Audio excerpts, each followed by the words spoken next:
Hello à tous à l'école des sorciers, j'espère que vous allez bien.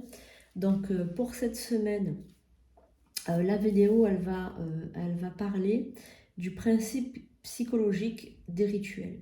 En fait, il faut surtout pas oublier le principe psychologique. Parce que si vous désirez, si vous voulez que les rituels fonctionnent, si vous vraiment vous voulez que vos rituels fonctionnent, si vous voulez qu'ils fonctionnent bien, qu'ils marchent, qu'ils soient percutants, qu'ils agissent assez rapidement, qu'il y ait vraiment quelque chose qui se passe dans l'astral, il ne faut pas oublier le principe, on va dire, psychologique. Si un rituel n'est pas préparé psychologiquement à l'avance, si vous faites un rituel comme ça, sans penser à quelque chose, aux éléments que je vais vous donner, eh bien vous allez rater votre rituel. C'est minimum 48 heures avant tout rituel, que ce soit un rituel d'abondance, que ce soit un rituel d'amour, un rituel de chance, un rituel de guérison, un rituel de vengeance, un rituel de justice, un rituel, tout ce que vous voulez. Il faut le préparer au moins 48 heures minimum à l'avance. Je vais vous expliquer pourquoi. Donc là, vous devriez prendre un papier et un stylo et vous allez voir que vous allez devoir marquer quand même quelque chose pour, très important pour ne pas rater vos rituels. Alors, donc vous allez écrire principe de base pour réussir tous les rituels. Que ce soit un rituel vraiment simple ou un rituel compliqué, c'est 48 heures minimum de préparation à l'avance. Alors je vais vous donner tous les principes que moi j'ai. Ce sont des principes qui ne tiennent qu'à moi. Alors évidemment, ils rentrent dans le cadre d'un sorcier, d'une sorcière quand même assez, on va dire, initiée, professionnelle, mais dans tous les livres d'occultisme que vous allez avoir entre les mains, vous allez avoir ces principes de base. Mais moi, je considère que mes principes sont bons. Après, si vous avez d'autres principes, n'hésitez pas à les intégrer ou à les mettre en commentaire, etc. Alors déjà, le premier, on va dire la règle numéro 1, c'est donc de savoir pourquoi on fait ce rituel. Alors, ça peut paraître complètement bizarre de demander premièrement savoir pourquoi on fait ce rituel. Eh bien, oui, parce que si on n'a pas de but précis, le rituel, n'oubliez pas qu'un rituel, c'est une flèche que vous lancez dans l'astral. Et si vous voulez que la flèche elle atteigne une cible, il faut qu'elle soit bien tirée. Hein, vous imaginez que vous êtes en train de tirer un arc et que vous allez lancer la flèche. Si vous ne savez pas déjà où vous la lancez, elle va atterrir n'importe où. Même elle va toucher quelqu'un d'autre, même s'il faut. Mais elle ne vous touchera pas vous. Donc, principe, règle numéro 1, savoir pourquoi on fait ce rituel. De n'importe, il peut s'agir du plus petit rituel au grand rituel de 3-4 heures, hein, la cérémonie, un rituel cérémonial, voilà, que ce soit le petit rituel de base ou le grand rituel de cérémonial, il faut que vous sachiez pourquoi vous pratiquez ce rituel. Alors ensuite, aussi, la règle numéro 2 pour réussir tous vos rituels, alors, c'est d'avoir une vision claire de la chose obtenue. Voilà, donc vous allez devoir avoir une vision claire de la chose obtenue. Alors, je vous donne un exemple. Vous faites un rituel. Oula, excusez-moi, les amis. Vous faites un rituel pour, je ne sais pas, moi, on va prendre un exemple concret. Voilà, pour l'achat d'une maison. Donc, admettons, vous faites un grand rituel pour obtenir de l'aide financière, peut-être, pour acheter une maison particulière. Donc, il faut que vous ayez déjà cette maison dans votre tête, dans vos pensées. Donc une fois que vous avez cette maison, vous la visualisez, vous allez vous imaginer évoluer à l'intérieur de cette maison, aller dans la cuisine, dans le salon, regarder la télé, aller faire à la cuisine votre plat préféré, boire votre café, jouer avec votre chien à l'extérieur, jouer avec votre chat, vos enfants, inviter des amis, faire un barbecue, enfin voilà, vous allez imaginer quel genre de vie vous allez avoir avec cette chose obtenue. Il faut vous immerger dans la visualisation. Il faut que vous l'imprégniez, un peu comme le secret, hein, le film Le Secret. Voilà, c'est vraiment, il faut s'imaginer évoluer avec cette chose déjà acquise. Alors ensuite, la règle numéro 3, c'est de faire un petit texte explicatif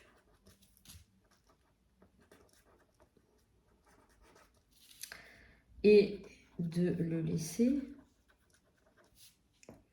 la nuit sur sa table de chevet. Toute une nuit, vous allez faire donc un petit texte explicatif de pourquoi vous voulez faire ce rituel, etc.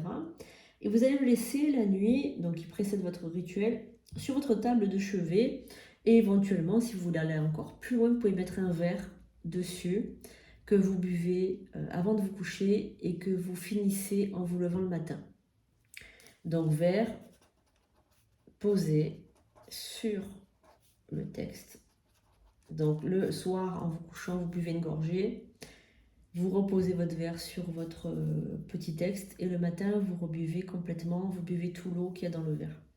Là, vous allez boire et vous allez consommer votre souhait, parce que quand on vous fait un rituel, c'est pour demander quelque chose. Sauf si vous faites un rituel de dédication, rituel pour honorer les dieux, les déesses. Donc là, non, vous n'avez pas besoin de faire ça.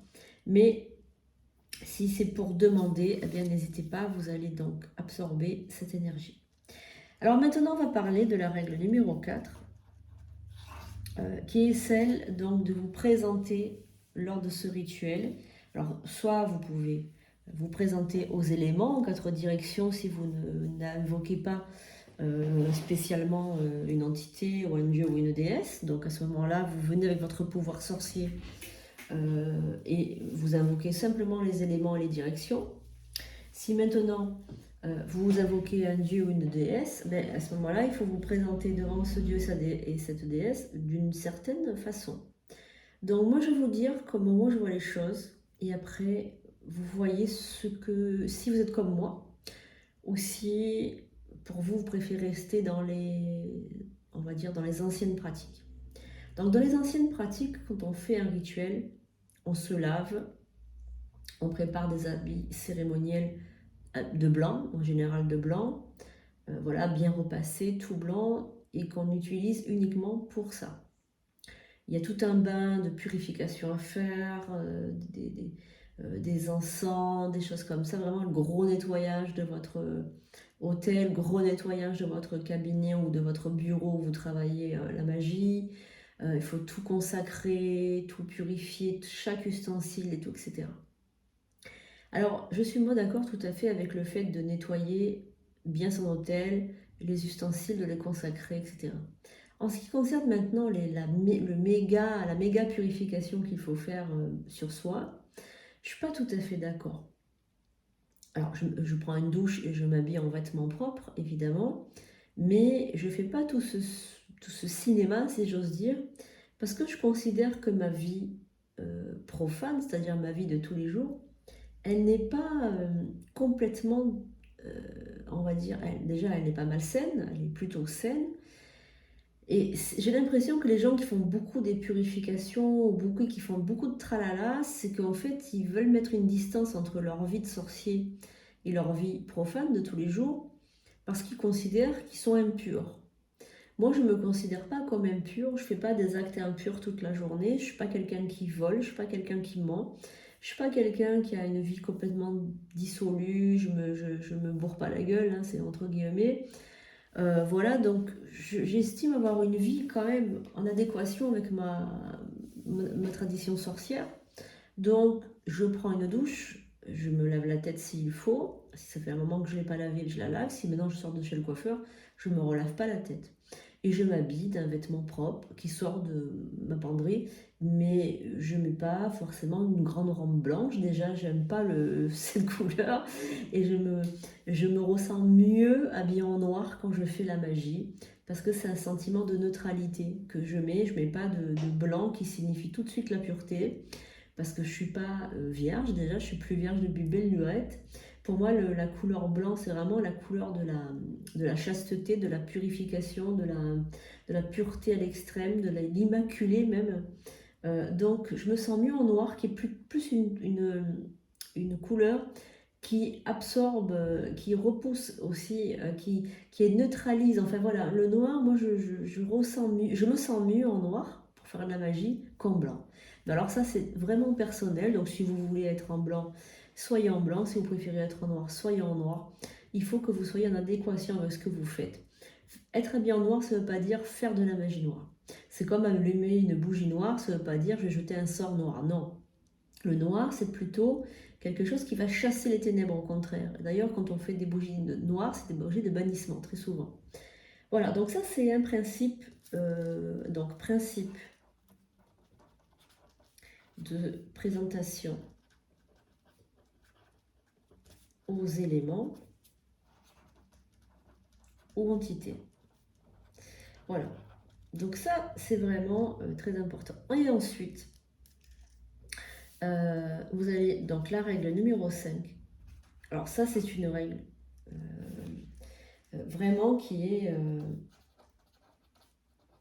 très importante. Croire fortement que mon rituel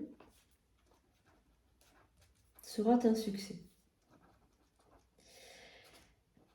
Donc, je vous répète, règle numéro 5, croire fortement que mon rituel sera un succès. Si vous avez dans votre esprit ne serait-ce que 5% de pensée négative, c'est-à-dire est-ce que ça va marcher ou alors j'espère que ça va marcher, alors franchement, voilà, honnêtement, ne faites pas le rituel. Décalez-le, faites-le un autre jour, faites autre chose, allez au cinéma, allez marcher dans la pleine nature, allez faire autre chose.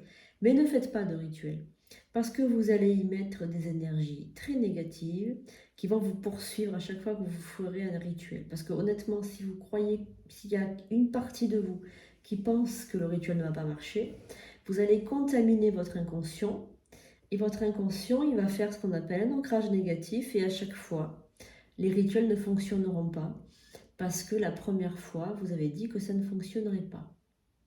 Enfin, vous l'avez évoqué en pensée. Et ce que vous évoquez en pensée se manifeste dans la réalité. Voilà, donc ça, je vous répète les 5 points essentiels. Alors, la règle numéro 1, c'est savoir pourquoi vous faites ce rituel. Ça paraît très, on va dire, très normal, mais finalement, est-ce que vous ne désirez... Est-ce que finalement, ce n'est pas un fantasme, ce que vous désirez? Est-ce que c'est pas un fantasme, mais une fois que vous l'aurez, est-ce que vous n'allez pas vous lasser? Ou alors, est-ce que finalement, il faut que ça reste un fantasme? Par exemple, si vous voulez un certain type d'homme et que finalement vous l'avez, est-ce que vous ne serez pas malheureuse avec un homme comme ça? Peut-être que c'est un homme dont vous fantasmez, mais ce n'est pas forcément l'homme qu'il vous faut. Vous voyez, il y a une différence entre ce que l'univers va vous envoyer et ce que vous désirez vous. C'est pour ça que moi j'aime bien dire une phrase. Je lis toujours cette phrase. Univers, comment est-ce que je peux arriver à obtenir cette chose? Univers, comment est-ce que je peux faire en sorte d'obtenir cette chose? Parce que l'univers, en disant ça, il va se mettre en action, il va m'amener ce qui est le meilleur pour moi, et pas forcément ce que je désire. Voilà.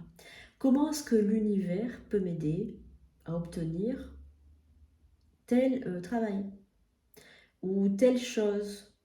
Comment est-ce que l'univers peut m'aider pour obtenir ce poste-là, par exemple. Voilà. Là, ça, c'est une bonne question que vous avez posée à l'univers et l'univers va vous répondre. Alors, ensuite, avoir une vision claire de la chose obtenue, évidemment. Si vous n'avez pas de vision claire de cette chose obtenue, hein, si vous demandez par exemple le retour d'un ex et que cet ex, finalement, non, vous n'avez pas envie qu'il revienne. C'est votre ego qui a envie, mais c'est pas vous. Qu'est-ce qui va se passer s'il revient? Donc là, très important d'avoir une vision. Alors le petit texte, en fait, il va nous permettre déjà de nous connecter aux certaines énergies. Le petit texte qu'on va laisser sous le verre sur la table de chevet, il va nous aider à nous concentrer, à amener les énergies de cette chose déjà dans notre verre et on va le boire. Donc il va rentrer dans notre corps. Ensuite, le principe des préparations, comme je vous ai dit, quand vous allez faire un rituel, il faut quand même être dans de bonnes conditions. Tous les tralala, les bains ritueliques, les machins, les ceci, le cela, c'est très bien ça. Mais si vous faites tout ça, mais en fait vous doutez de vous, ça va pas fonctionner quand même. Vous pouvez prendre tous les rituels, tous les bains rituels que vous voulez de la Terre.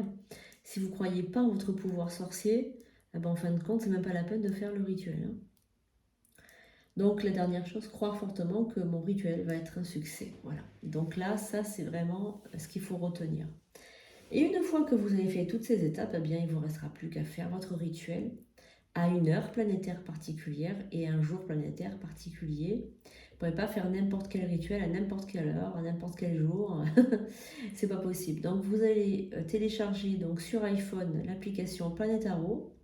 Je crois que sur notre application aussi, il n'y a pas de souci, c'est assez commun, maintenant tout le monde est au courant. Et vous vérifiez bien la date, l'heure, vos correspondances. Hein, si c'est un rituel d'amour, bon, ça va être heure Vénus, et puis peut-être la déesse Vénus avec nous, ou une autre déesse. Voilà, donc vous comprenez bien que vous ne pouvez pas faire n'importe quoi en magie. Hein, voilà. Donc, une fois que vous avez compris ces 5 points, donc repassez-vous la vidéo pour bien comprendre et assimiler en fait ce principe de base. Parce que ce principe de base, c'est vraiment le principe pour réussir tous les rituels. Il suffit d'y croire très très fort et vous réussirez toujours. Puisque vous allez commander les forces, vous allez les commander. Voilà. Et quand on commande quelque chose, quand on est aux commandes, on est bien, on est en pleine forme et on a une grande estime de nous-mêmes. Parce qu'on a l'impression d'être un leader. Voilà, et donc ensuite, eh bien, une fois que vous avez fini, donc par exemple les petites lettres, les choses comme ça, ben, vous les brûlez, hein, n'hésitez pas à les brûler, à la disperser aux 4 vents. Voilà, puisque quand on disperse quelque chose aux 4 vents, on le voit retourner en fait à l'univers. Donc n'hésitez pas à le faire retourner à l'univers. Voilà les amis, donc j'espère que cette vidéo vous aura plu. Mettez en commentaire si vous avez compris quelque chose, si vous êtes d'accord avec moi pour la préparation par exemple pour un rituel cérémoniel, etc. C'est très important d'être connecté avec nos énergies. Effectivement, une dernière chose aussi que je voulais vous dire à propos des rituels et de leur réalisation, il vaut mieux travailler pieds nus. Voilà, ça c'est vraiment un principe qu'il faut vraiment que vous reteniez. Il vaut mieux travailler pieds nus. Voilà. Parce que vous êtes connecté au chakra de la terre et c'est très important pour faire retomber les énergies vers la terre, pour pas que vous soyez une pile électrique et que vous puissiez jeter des rayons de lumière avec vos yeux. Voilà, je plaisante un petit peu. Donc je vous souhaite à tous et toutes une très très bonne rentrée. On se retrouve rapidement pour une nouvelle vidéo. Voilà, je vous fais de gros bisous les pépites et merci de votre fidélité. Bienvenue aux nouveaux membres, aux anciens et à ceux qui vont arriver aussi après. Je vous aime et je vous dis à très très bientôt.